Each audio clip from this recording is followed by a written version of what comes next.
Hi again, everyone, and welcome to the latest edition of NCHC Between the Boards. I'm Greg Ankers. Coming up over the next 30 minutes, we'll catch you up on all the highlights from the past 2 weeks of action, including the final non-conference series. That's right, it's league games from here on out. We'll take a look back over the last couple of weeks. We'll also update you on the latest facility that's coming to the NCHC next season, that being the new home of the Omaha Mavericks. We'll get you updated on the construction progress of that arena. And we'll also hand out some awards as the NCHC hands out its weekly and monthly honors. That's straight ahead. But before we get to all of that, we'll begin with our Spotlight series that took place January 30th and 31st when the Omaha Mavericks played host to North Dakota in a series that featured number 1 versus number 5 in the polls, number 2 versus number 4 in the pairwise, and number 1 versus number 2 in the NCHC standings. What a series this would be indeed. Starting on Friday night, plenty of goals in this series, but we start with goaltending that was just as important. Zane McIntyre coming up with the point-blank save here on Jake Gensel. He had 28 on the night. Late in the first, though, Omaha does break the scoring. Tyler Vessel skating in, beats the defender, going backhand for the goal to make it 1-0 Omaha after 1. In the second, Omaha extends the lead on the number 1 ranked team in the country. Avery Peterson gets handcuffed, but still able to get the shot off for the goal. 2-0 Mavs just like that. Then later in the period, Keaton Thompson thinks he gets UND on the board, but the refs would review it and it was off the crossbar, so no goal. It stays 2-0 Omaha. Then Ryan Massa with a save here on Bryn Chizik, and later Brendan O'Donnell with an opportunity out in front, but Massa stones that one as well. He had 33 saves on the night. It was a 2-0 Omaha lead into the third. In the last frame of regulation, though, North Dakota gets on the board. Luke Johnson off the rebound, makes it a 2-1 hockey game just like that. Then late in the period, UND on a power play and with the extra attacker on, and Drake Kajula there to bang it in for a 2-all game. This one would go to overtime. UND would take 2 penalties, so Omaha working a 5-on-3. Austin Ortega out in front, deflects it in from Ian Brady as UNO takes the opener in this one, winning it by the final of 3-2. What would these two teams have in store for the encore? In the first, scoring plentiful. How about the first trip down the ice for UND in the offensive zone? Michael Parks feeding Mark McMillan for the easy goal there.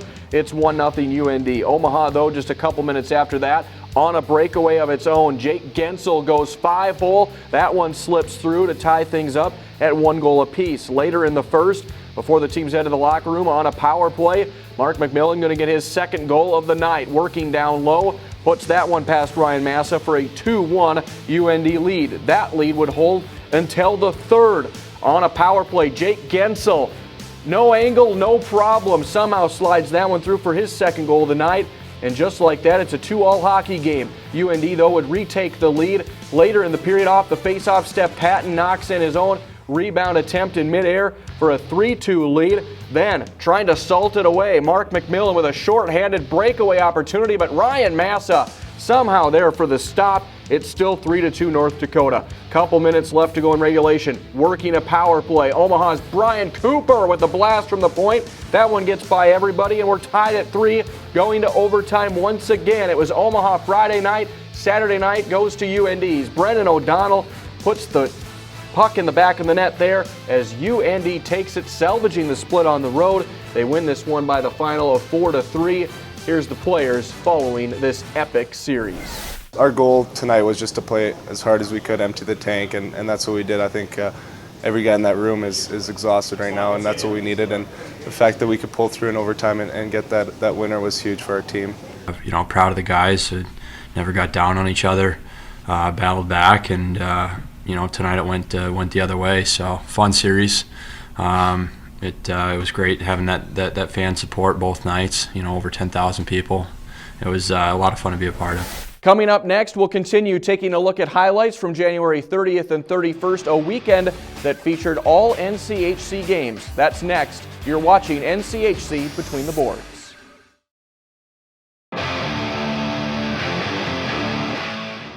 Welcome back. We continue to look at highlights from January 30th and 31st, and no teams had more to gain or lose than Minnesota, Duluth, and Denver in a series that took place at Magnus Arena a couple weeks ago. Denver entered 4 points back of Duluth in a series that could potentially decide the final spot for home ice in the NCHC playoffs. Here are the highlights. Denver looking to defend home ice in this crucial series. On Friday night, they would get a jump start right away. Less than a minute in on the power play, in fact, just 29 seconds in, Daniel Doremus down low working the goal line, bangs that one in for a 1-0 Denver lead. Duluth would answer back, though, at the other end midway through the period. Justin Crandall going to be all alone on the stick side, goes backhand for the goal to tie things up at 1 apiece after 1. In the second, Denver leading 2-1 now. And Joey LaLeggia going to extend the lead, breaking in all alone there. Makes it 3-1 Pioneers. Duluth would try to get back in it on the rebound effort here. Carson Kuhlman with the rebound goal to cut it to 3-2, but that's as close as Duluth would get as Denver wins the opener. 3-2 would be the final. Jim Montgomery hoping his team could get the sweep then on Saturday night, but Duluth would have something to say about that. Early in the first, Andy Walensky going to come up with a big blast from the point that somehow gets by everybody. Just like that, it's 1-0 Bulldogs. Denver would fight back, though, on the power play later in the period. Zach LaRaza firing home the wrister here to tie things up at 1 goal apiece. It would be 2-1 Duluth, though, in the second. Rough night for Tanner Gillette. He misplays the puck badly here. Alex Iafallo, Johnny on the spot to make it 3-1 Duluth. Denver would try to claw back in it in the third. Quentin Shore going to get the goal here to cut it to 3-2, but Adam Krause adds an empty netter for Duluth later in the period as they salvage the split in this series, winning it 4-2. St. Cloud State putting together a lot of goals against Colorado College in a weekend series in the spring, starting 1:14 into the first on Friday night. Patrick Russell spinning around in open space, gets the goal there to make it 1-0 St. Cloud. Later in the period, more on the Huskies' attack. Nick Oliver skating in with Ben Storm. Storm gets him the puck, and it's 2-0 Huskies. They would make it 4-0 after the first. They'd add to it in the second on the power play. Johnny Brodzinski, the one-timer from the circle, makes it 5-0. The Huskies would build a 7-0 lead in this one. CC, though, in the third on the power play. Jacob Slavin gets the goal here to deny the shutout as St. Cloud State rolls to the victory, though, winning it 7-1. Coach Havland hoping his Tigers would have some more bite on Saturday night. They would get the opening goal in this one. On the attacking end, Sam Rothstein going to play the puck off the boards.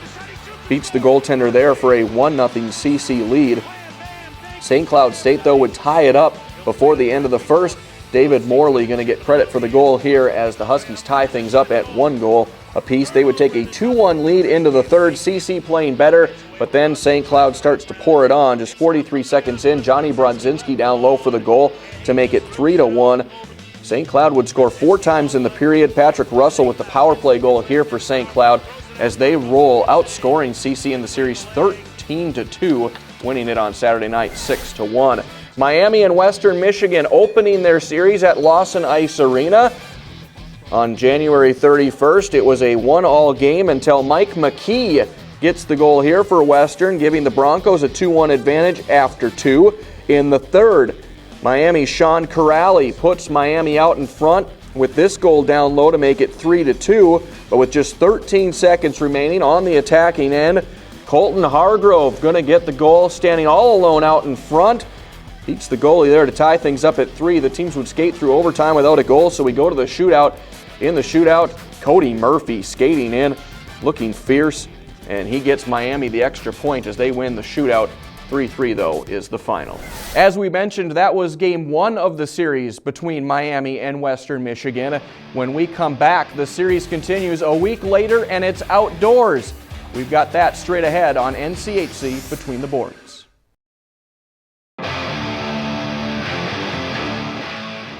Welcome back. Miami and Western Michigan had a series to settle a week later outdoors at the Hockey City Classic being played at Soldier Field in Chicago, Illinois. Miami coming off of that 3-3 tie, but they did get the bonus point winning the shootout. Here is the series finale.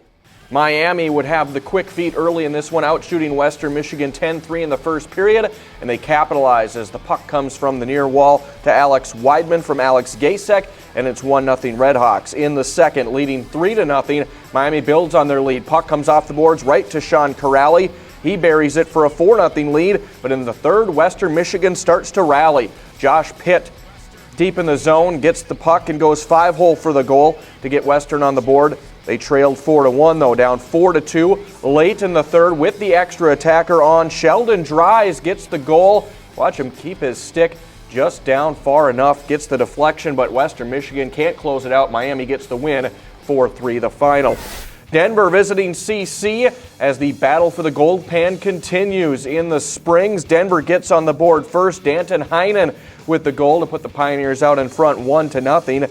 That lead would hold into the third when the Pioneers start to extend it. Trevor Moore going to get the great feed across ice here for the goal to make it 2-0 Denver. Then late in the period, it's either going to be Heinen or Moore off the turnover in the empty net at the other end. Heinen leaves it for Moore. He buries it as Denver takes this one, winning it 3-0 the final. Minnesota Duluth hosting Northern Michigan in the final non-conference series of the NCHC season. Skating short-handed, Willie Corin not going to just dump it in. He shoots it on net and scores to tie things up at 1 apiece. Then in the third, Jared Thomas with the game winner as he buries it for a 2-1 Duluth lead. They would tack on one more as Duluth wins the opener of this series on home ice, winning it 3-1 would be the final. There'd be plenty more scoring in the series finale on Saturday night. Minnesota Duluth up 2-1, looking to build on their lead. Adam Krause with the goal here for a 3-1 advantage. They would be up 4-2 late in the second. Skating shorthanded, but a turnover comes to Justin Crandall. He breaks in for the goal as Duluth goes up 5-2, and they get the series sweep, winning it 6-3 is the final score. Coming up next, the Omaha Mavericks are getting ready for their new home next season. We'll update you on the construction progress of the on-campus arena in Omaha. Welcome back. The Omaha Mavericks currently play in downtown Omaha at CenturyLink Center, but starting next season, they'll have a new home on campus, a new 7,500-seat arena. Here's an update on the construction progress of the latest facility to join the NCHC.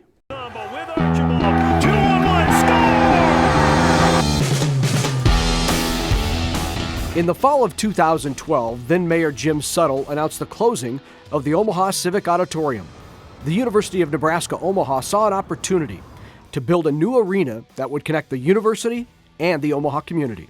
Having a facility that would not only be used by UNO athletics, whether it's the basketball team, the volleyball team, or the hockey team, but be an integral part of our community and be used by every user group in the community that is an ice-based group. It was really more about how does the arena help advance the institutional goals, and then finally, and we learned this through our donors, was what are the community needs? And so how do all of those sort of things meld together to create something that could benefit the community, the campus, and then obviously the athletic department. Here a while, here's Archibald, score!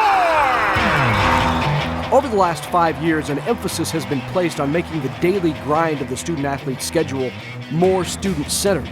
And without a designated hockey arena, student-athletes spend a large part of their time commuting from one facility to the next. They would have to go looking for ice, and we'd either be at Mona McLean, or we'd be up at Tranquility, or now at Ralston, or we'd drive around looking for a place to practice. Get done with practice, go back down to the CenturyLink, take your gear off, drive back to the Sapp Fieldhouse to do their weight training. So what should have been an hour-and-a-half, 2-hour ordeal turns into a 5-hour ordeal. From a student-centered perspective, I feel a lot better about being able to have a home for these young men to practice and to study and to compete, and a much more student-centered approach. And obviously that has the same effect on your entire staff, athletic training, strength conditioning, all of those areas.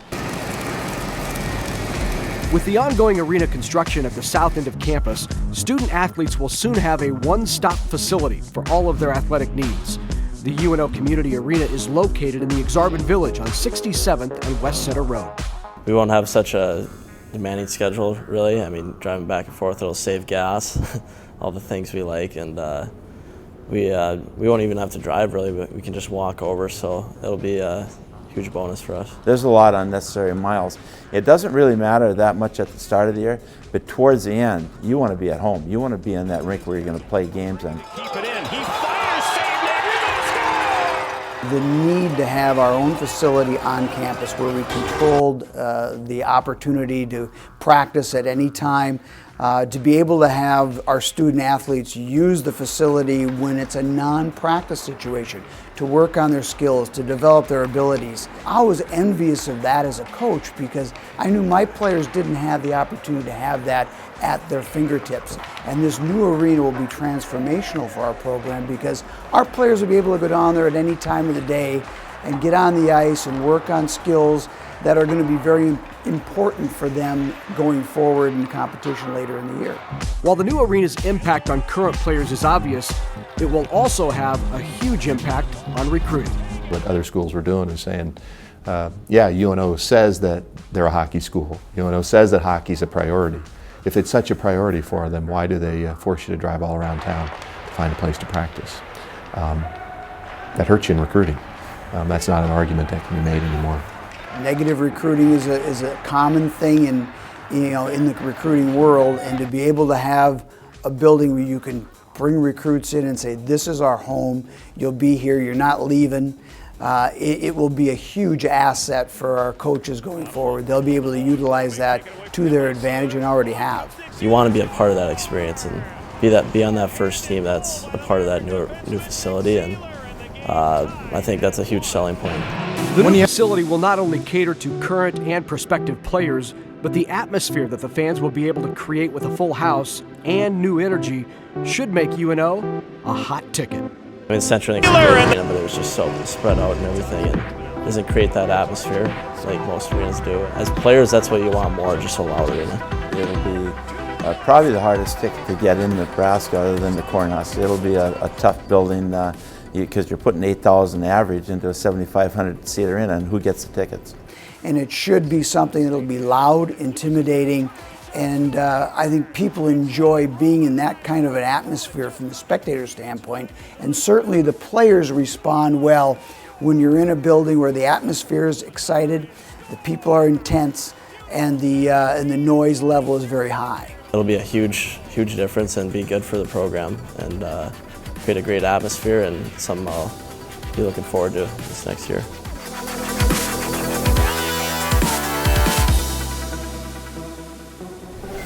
We're not done yet on NCHC Between the Boards. On the other side of this break, we'll take a look at the latest pairwise rankings, the logjam that is the NCHC standings, and we'll have much more. That is next.